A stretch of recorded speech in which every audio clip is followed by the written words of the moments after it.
शहीदों की चिताओं पर लगेंगे हर बरस मेले, वतन पर मिटने वालों का यही बाकी निशान होगा।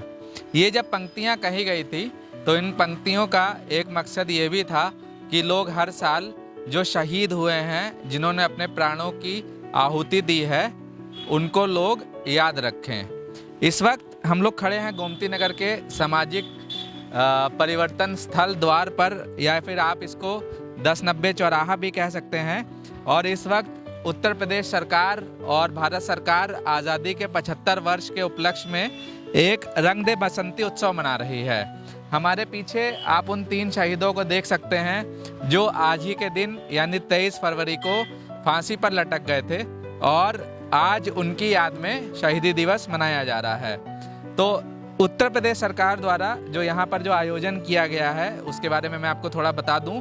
दाहिने हाथ पर आप देख पाएंगे काफ़ी सारे चित्र लगाए गए हैं, काफ़ी सारे अभिलेख लगाए गए हैं, काफ़ी सारे आर्काइव्स हैं जो बहुत पुराने ज़माने के हैं, जिसमें आपको भगत सिंह को जो फांसी डिक्लेयर करी गई थी उसका लेटर मिलेगा। आपको यहाँ पर जो राजगुरु हैं उनके बारे में भी चीज़ें मिलेंगी। आपको यहाँ पर जो विभिन्न स्वतंत्रता सेनानी हैं उनके भी पोर्ट्रेट्स मिलेंगे।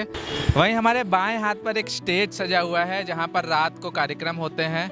कल यहां काफ़ी अच्छे खासे कार्यक्रम हुए थे, रंग दे बसंती गाना भी बजाया गया था और यहां पर लोग जो आकर प्रोग्राम सुनते हैं और जो रंगारंग कार्यक्रम है उनको देखते हैं।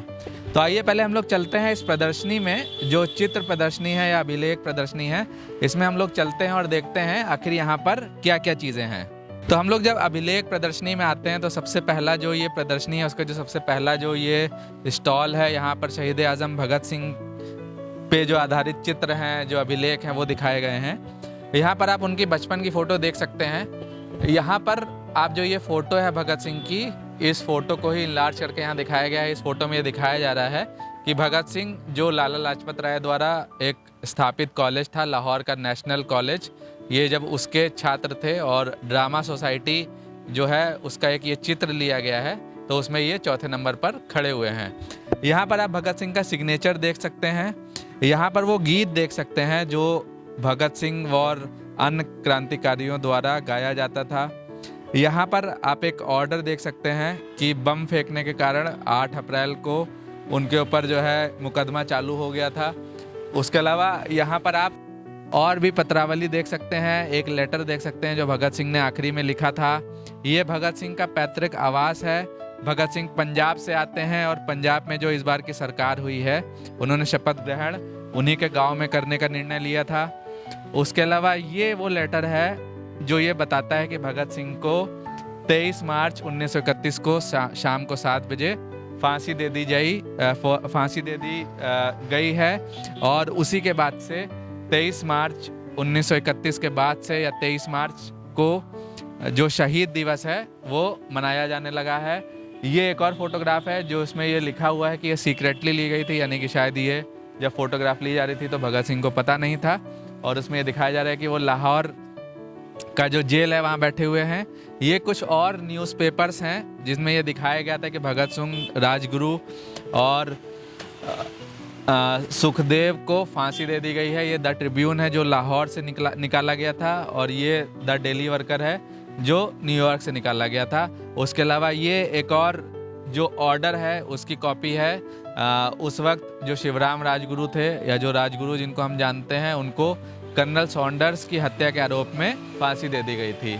और ये भी एक लेटर है या कोर्ट का एक ऑर्डर की एक कॉपी है जिसमें उन्हें ये जो कॉन्स्पिरेसी हुई थी उसका एक मेंबर मानकर फांसी दे दी गई थी। तो आगे जब हम जाते हैं तो ये बैरकपुर का जो 1857 की जो क्रांति हुई थी उसके बारे में दिखाया गया है।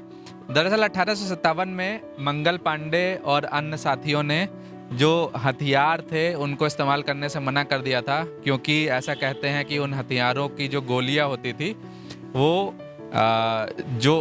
जो उन गोलियां थी उनमें जो सुअर का मांस या जो गाय का मांस था उससे ये गोलियां बनाई जाती थी। इस वजह से जो ये धर्म थे, जो हिंदू मुस्लिम दोनों धर्म थे, ये उनके धार्मिक भावनाओं को आहत करने वाली थी। जिसके बाद आप देख सकते हैं कि सिपाहियों ने हथियारों की वापसी करना शुरू कर दिया था। ये मंगल पांडे हैं। फिर ये एक लिस्ट है जो 1857 में जो देसी टुकड़ियाँ थी उनके बारे में बताया जा रहा है। और उसके बाद ये दिखाया जा रहा है कि उस वक्त, आज हम लोग, आप ये वीडियो फ़ोन पर देख रहे होंगे, अपने पीसी पे देख रहे होंगे, लेकिन उस वक्त जो संचार के माध्यम थे वो ऐसे घोड़े हुआ करते थे और उस टाइम घोड़ों पर सवार क्रांति की जो सूचना है ये लोग ले जा रहे थे। और उसके अलावा यहाँ पर फिर तमाम अन्य जो उसके बाद से जो विद्रोह की जो चिंगारियाँ उठी थी, जिसके बाद से जो स्वतंत्रता का आंदोलन है वो शुरू हो गया था एक तरह से बहुत तेज स्तर पर, ये वो चीज़ें दिखाने की कोशिश करी गई है। इस प्रदर्शनी के जो आखिरी हिस्सा है उसमें अगर हम लोग आते हैं तो यहाँ पर आप काफ़ी सारी पेंटिंग्स देख सकते हैं जो शायद ललित कला अकेडमी के लोगों द्वारा बनाई गई है। यहाँ पर आप जो 3 शहीद हैं उनको देख सकते हैं, दीनदयाल उपाध्याय जी हैं उनको देख सकते हैं, उनके पास एक अंत्योदय की किताब रखी हुई है, मुंशी प्रेमचंद को देख सकते हैं, भगत सिंह को देख सकते हैं। उसके अलावा ये जो चौरी चौरा का जो स्मारक है आप उसको देख सकते हैं, चौरी चौरा के ऊपर पेंटिंग्स हैं, बाबा साहब भीमराव अम्बेडकर को देख सकते हैं, जो फ्रीडम फाइटर थे उनको देख सकते हैं एक बुक में, जो 1857 का विद्रोह है, गाजीपुर है, और भी तमाम जो पेंटिंग्स हैं आप उनको देख सकते हैं जो 1857 की क्रांति या जो 1947 में जो भारत आज़ाद हुआ था, जिन लोगों ने उसकी आज़ादी में जो योगदान दिया उनको दिखाने का प्रयास यहाँ पर विभिन्न चित्रों द्वारा किया गया है।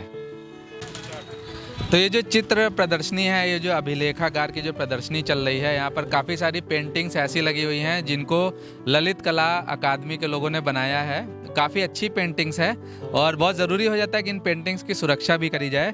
तो हमको भैया जी मिल गए जो पेंटिंग्स की सुरक्षा। क्या नाम है भैया आपका? रंजीत मिश्रा नाम है। अच्छा, तो क्या आप जैसे इनकी सुरक्षा कैसे करते हैं, जरा इन पेंटिंग्स के बारे में बताइए, क्या हुआ कल से, थोड़ा सा बताइए इस बारे में। सुरक्षा में जैसे कोई भी लोग देखने आते हैं इनके ऊपर देख सकते हैं, ना हाथ से छू सकते हैं, ना टच करने की है, फोटो ले सकते हैं, उसको छू नहीं सकते हैं। अच्छा, उसको मतलब हिला डुला भी नहीं सकते हैं। अच्छा, बाकी देख सकते हैं। मान लीजिए कोई छुएगा तो क्या नुकसान पहुंच सकता है पेंटिंग? छूने से ये फ्लैक्स पे दाग आ सकता है, या हाथ से फट भी सकता है, या खराब हो सकती है पेंटिंग, इसीलिए छूना मना रहता है। फोटो खिंचा सकते हो और बाकी छूना मना रहता है। पेंटिंग के साइड में खड़े होकर आप फोटो खिंचा सकते हो। तो इतनी सारी पेंटिंग आप अकेले देखते हैं?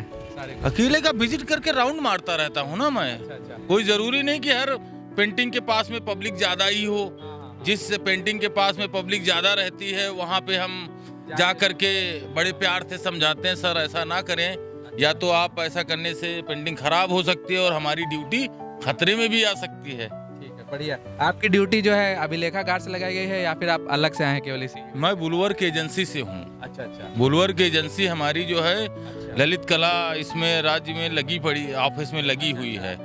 तो ये लोग रिक्वायरमेंट करते हैं जब बाउंसर को, तो बाउंसर आते हैं, जब गार्ड को रिक्वायरमेंट करते हैं तो गार्ड आते हैं। आप गार्ड हैं? मैं बाउंसर हूँ। अच्छा, आप बाउंसर हैं? जी। अच्छा, तो अब बाउंसर के तौर पे आपने और भी जगह काम किया, जैसे बाउंसर का जब हम लोग देखते हैं तो बाउंसर जो है जनरली मतलब क्लब में ऐसी जगह पे ज्यादा रहते हैं। जी हाँ, हम 0 डिग्री क्लब में काम कर चुके हैं। अच्छा। और होटल ताज में काम कर चुके हैं। अच्छा। काफी जगह काम किए हैं। उसमें तो लड़ाई दंगा का निपटारा करना रहता है, अच्छी तरीके से प्यार से समझा बुझा करके कोई लड़ाई दंगा न करे, कोई छेड़खानी न करने पाए किसी लेडीज से, या किसी प्रकार का कोई बात विवाद न हो पाए, या कोई संदिग्ध आदमी या कोई ऐसा व्यक्ति लग रहा है तो उसको तुरंत रोक करके जानकारी लेते, भाई आप कैसे आए हैं, या किससे मिलना है, या किस पर्पज से यहाँ पे आए हुए हैं। ये क्लब में रहता है। एक आपको कोई वाकया याद आ रहा हो, कुछ ऐसा इंसिडेंट हो जब आपको लगा हो कि अरे मेरी नौकरी खतरे में ना पड़ जाए, या कौन लोग आ गए, ऐसा कुछ बताइए। वाकया का, एक जगह ड्यूटी कर रहे थे, तुम्हारे सनी लियोन जब आई हुई थी यहीं। अच्छा। बिग बाजार के ऊपर आइनॉक्स मॉल है, उसी में। तो कुछ लड़के आपत्तिजनक लोग उसको छेड़ने के मूड में दारू वारू पी रखे थे, तो 3-4 लोगों का ग्रुप आ गया था। तो मैं उस समय मेन एंट्रेंस पे खड़ा हुआ था।